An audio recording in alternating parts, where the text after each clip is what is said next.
સમય એ ઘડિયાળ જેવું છે, જેને કોઈ બ્રેક નથી કે જેને કોઈ રિવર્સ ગિયર પણ નથી. ભગવદ્ ગીતાનો અધ્યાય 4, શ્લોક 15, જ્ઞાન કર્મ સંન્યાસ યોગ. एवं ज्ञात्वा कृतं कर्म पूर्वैरपि मुमुक्षुभिः कुरु कर्मैव तस्मात् त्वं पूर्वैः पूर्वतरं कृतम्. ગુજરાતીમાં જો આ શ્લોકને કહીએ તો પૂર્વકાળના મુમુક્ષોએ પણ આ પ્રમાણે જાણીને કર્મો કર્યા છે, માટે તું પણ પૂર્વજો વડે સદાકાળથી આચરવામાં આવેલા કર્મોને તું કર. બીજા શબ્દોમાં કહીએ તો પ્રાચીન કાળમાં સર્વ મુક્તાત્માઓએ મારી દિવ્ય પ્રકૃતિને જાણીને કર્મો કર્યા હતા અને મુક્તિ મેળવી હતી, માટે તારે પણ તેમના પગલે ચાલીને પોતાના કર્તવ્યનું પાલન કરવું જોઈએ. અહીં ભગવાન જે આગલા શ્લોકોમાં કર્મોની દિવ્યતાની વાતો કરી હતી એનો આ શ્લોકમાં ઉપસંહાર કરે છે. અહીં ભગવાન કહે છે અર્જુનને કે અર્જુન જ્યારે યુદ્ધ કરવાના મેદાનમાં યુદ્ધ કરવાને બદલે બેસી જાય છે, શસ્ત્રો હેઠા મૂકી દે છે, એટલે અર્જુનને યુદ્ધ કરવા પ્રેરે છે. અને જુદા જુદા ઉદાહરણો આપી ભગવાન અર્જુનને યુદ્ધ કરવા પ્રેરે છે. ભગવાને 3 અધ્યાયના બીજા 20મા શ્લોકમાં જનક રાજાનું ઉદાહરણ આપ્યું. આ જ અધ્યાયના પહેલા અને બીજા શ્લોકમાં સૂર્ય, વિવસ્વાન એ બધાનું ઉદાહરણ આપ્યું કે એ પુરાના જમાનામાં પહેલાના જમાનામાં પણ લોકો કર્મ કરતા હતા અને ગીતાને અનુસરતા હતા. એટલે પણ તારે બી તારું કર્મ કરવાનું છે, તારે બી રથમાં ઊભા થઈ જવાનું છે અને શસ્ત્રો ઉઠાવી યુદ્ધ કરવાનો તૈયાર થઈ જવાનું છે, કારણ કે આ તારું યુદ્ધ કરવાનું તારું કર્મ છે. અને બીજું કે કર્મ ઉપરાંત આ યુદ્ધ એ ધર્મ યુદ્ધ છે. અહીં મુમુક્ષુ શબ્દ વાપરવામાં આવ્યો છે. મુમુક્ષુનો અર્થ શું થાય? જે મનુષ્ય જન્મ મરણના બંધનોથી મુક્ત થઈ પરમાનંદ સ્વરૂપ પરમાત્માને પ્રાપ્ત કરવા ઈચ્છે છે, જે સાંસારિક ભોગોને દુઃખમય અને ક્ષણભંગુર સમજીને તેમનાથી વિરક્ત થઈ જાય છે, અને જે આ લોક અને પરલોકના ભોગોની ઈચ્છા નથી, એવા સાધકને મુમુક્ષુ કહેવાય છે. અર્જુન પણ મુમુક્ષુ હતા. તેઓ કર્મબંધનના ભયથી સ્વધર્મરૂપી કર્તવ્ય કર્મનો ત્યાગ કરવા ઈચ્છતા હતા. તેથી ભગવાને આ શ્લોકમાં પૂર્વકાળના મુમુક્ષોના ઉદાહરણ આપી એ વાત સમજાઈ છે. ભગવાન અહીં કહે છે કે કર્મોને છોડી દેવાથી મનુષ્ય તેમના બંધનમાંથી મુક્ત થતો નથી.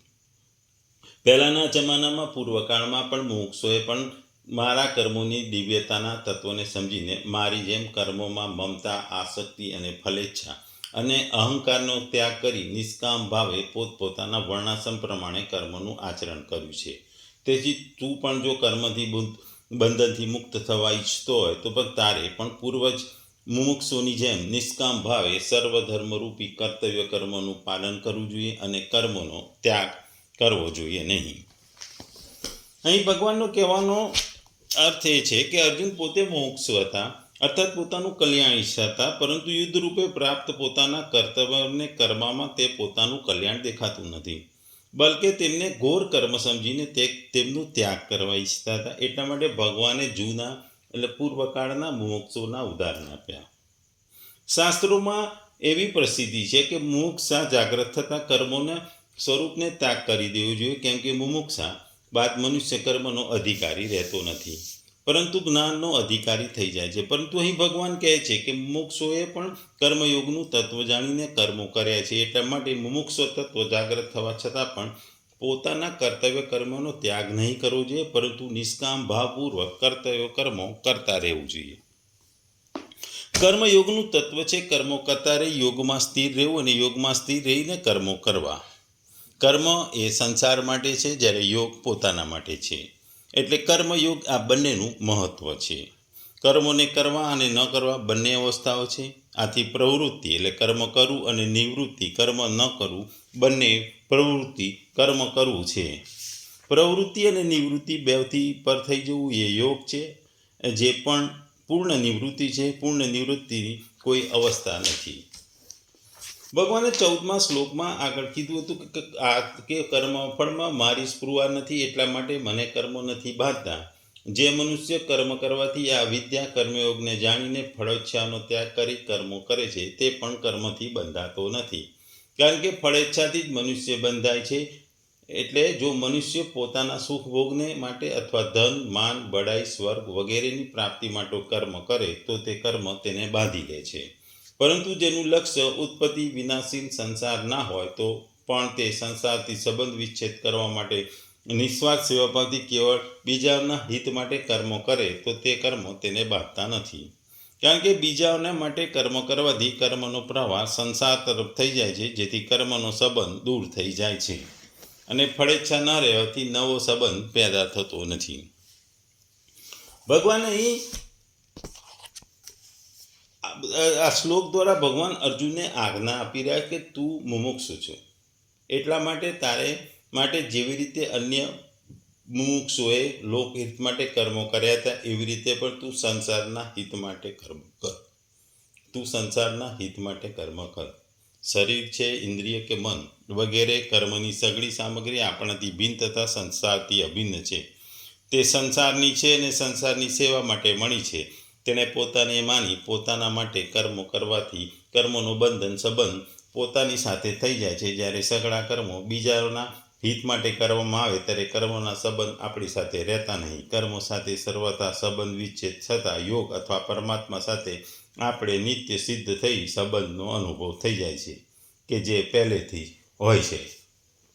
એટલે ભગવાન અહીં કહે છે કે આત્માને કર્મફળની ઈચ્છા હોઈ શકે નહીં અને કર્મથી એ લેપાતો નથી, અને જો ફળની આશા વગર કરવામાં આવે તો કોઈ એને બાંધી શકતું નથી. તો તું પણ કર્મો કર. જો તારું હૃદય અશુદ્ધ હોય તો હૃદયની શુદ્ધિ માટે પણ તારે કર્મ કરવા જોઈએ.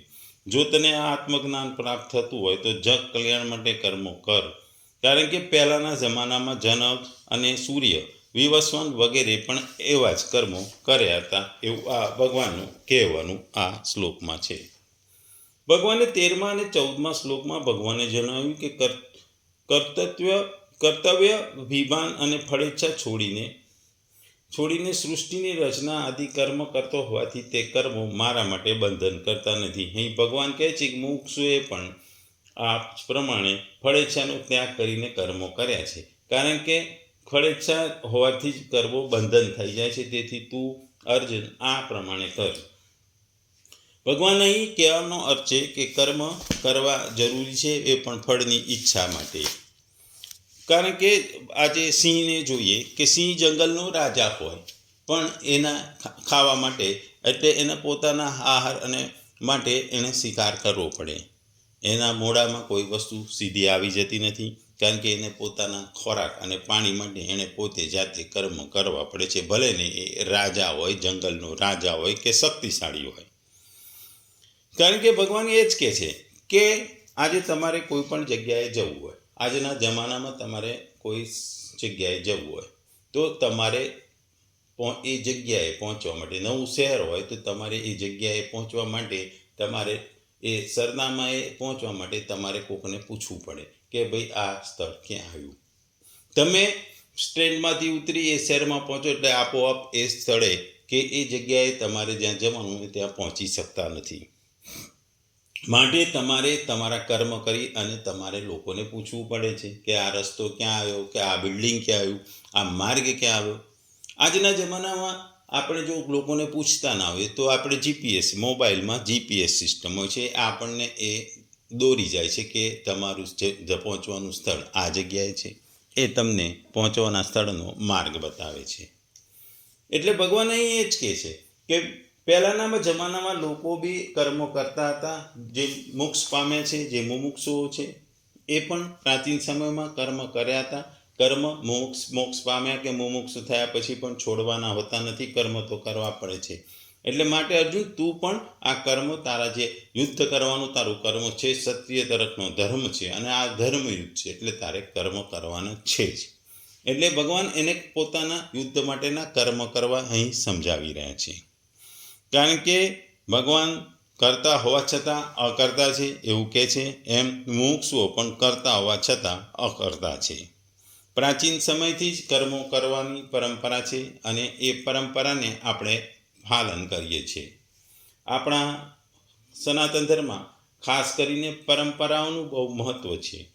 એટલે ભગવાન એ વસ્તુને અહીં વધારે મહત્ત્વ આપે છે કે તેમ પ્રાચીન સમયમાં પણ લોકોએ કર્મ કર્યા છે એમ તારે પણ કર્મ કરવાના છે. કારણ કે જેણે મોક્ષ પ્રાપ્ત કર્યું છે એણે પણ કર્મ તો કરવાના જ છે. મોક્ષ પામવા માટે પણ એને પ્રયત્નો કરતા રહેવામાં પડે છે. આપણા ત્યાં કર્મો કરવાની પ્રથા છે અને કર્મ કરતા રહેવાનું હોય છે. કર્મ વગર મનુષ્ય સંસાર ચાલતો નથી. આત્માને કદાચ કર્મની ફળની ઈચ્છા હોય કે ના હોય, પણ એની ફળની આશા વગર પણ તમારે કર્મ કરવાનો છે અને એ કર્મને બંધાવવાનું ના હોય તો મુમુક્ષુ થાવ. એ આપણે મોક્ષની વ્યાખ્યામાં જોયું. ભગવાન કહે છે કે પહેલાંના જમાનામાં જે કર્મો કરતા હતા એ કર્મોને આગળ ધપાવતા હતા. એ કર્મો ગુરુઓ જ્ઞાન દ્વારા આપણને આપતા હતા અને એ કર્મો કરવાની આપણને ગુરુઓ પ્રેરણા આપતા હતા. અને આ કર્મ કરવાની પ્રેરણા ગુરુઓ કે જે આપે એની સામે આપણે એમને દાન દક્ષિણા આપતા હતા. આપણે દાનનું પણ હિન્દુ સનાતન ધર્મમાં મહત્ત્વ છે. દાન એ પણ પરંપરા છે અને દાન આપવું એ પણ એક કર્મ છે. એ કોઈની વસ્તુની સાપેક્ષમાં અથવા કોઈની જરૂરિયાતને દાન આપવું એ પણ આપણું કર્મ છે. દાનના પણ 4 પ્રકાર છે. એમાં તામસી દાન છે, રાજસી દાન છે, સાત્વિક દાન છે અને નિર્ગુણ દાન છે. તામસી દાન એ છે કે તમે કોઈને જે દાન કરો એનો મિસયુઝ થાય અને એનો તે મિસયુઝ કરે એ તામસી દાન કહેવાય છે. દાખલા તરીકે કોઈને તમે પૈસા આપો અને એ પૈસા લઈ એ દારૂ પીવે એ તામસી દાન છે. રાજસી દાન છે એ એવું દાન છે કે એ તમારે પોતાની પ્રસિદ્ધિ માટે, પોતાના નામ માટે તમે જે દાન કરો છો. આજના જમાનામાં જોયું છે કે ગામડામાં કે મંદિરોમાં કે નાની વાડીઓમાં કે એમ સમાજની વાડીઓમાં નાની તકતીઓ લગાવેલું છે. પંખાની જો દાન આપ્યું હોય તો પંખાના 3 પાંખિયા ઉપર 3 પેઢીના નામ લખેલા હોય છે. આ રાજસી દાન છે. પછી સાત્વિક દાન હોય છે જે જનરલ છે, જે કોઈ પણ ઈચ્છા વગર હોય છે. અને નિર્ગુણ દાન હોય છે જે ભગવાનને પામવાનું જે દાન હોય છે, ભગવાનની પ્રાપ્તિનું, જે આત્માની શુદ્ધિનું દાન છે એ નિર્ગુણ દાન છે. એટલે આ 4 પ્રકારના દાન છે એ પણ કર્મ છે. એટલે આપણને આ દાનના 4 પ્રકાર જાણવા મળે છે. એટલે ભગવાન કહે છે કે વર્ષોથી જે ચાલતી આવતી એ પરંપરામાં તમારે નવો માર્ગ શોધવાનો નથી. તમારે એ માર્ગે ચાલુ, કારણ કે એ માર્ગ લોકોએ જોયેલો છે, લોકોએ પાળેલો છે અને એ સંસાર માટે સારો રહેલો છે. માટે તમારે આ નવા માર્ગમાં નથી ચાલવાનું. વર્ષોથી ચાલતા એ માર્ગમાં ચાલીને તમારે સંસારમાં કર્મ કરવાના છે. કારણ કે એ ટાઈમ ટેસ્ટેડ, આપણે કહીએ છીએ ને કે આ ટાઈમ ટેસ્ટેડ છે. કેટલાય સમજથી આનું ટેસ્ટ થયું. એટલે જે મુમુક્ષુઓએ પહેલાં જે કર્મો કર્યા એ પ્રસિદ્ધ છે, જાણીતા છે, એ આપણે ભણેલા છે, જાણેલા છે, જ્ઞાનમાં આવેલા છે. એટલે એ જ કર્મો આપણે કરવાના છે. એ કર્મ કરવામાં નવો રસ્તો નથી લેવાનો, કારણ કે એ જે કર્મ કરવાના છે મુમુક્ષુઓ દ્વારા એ હંમેશા કરતા રહેવાના છે.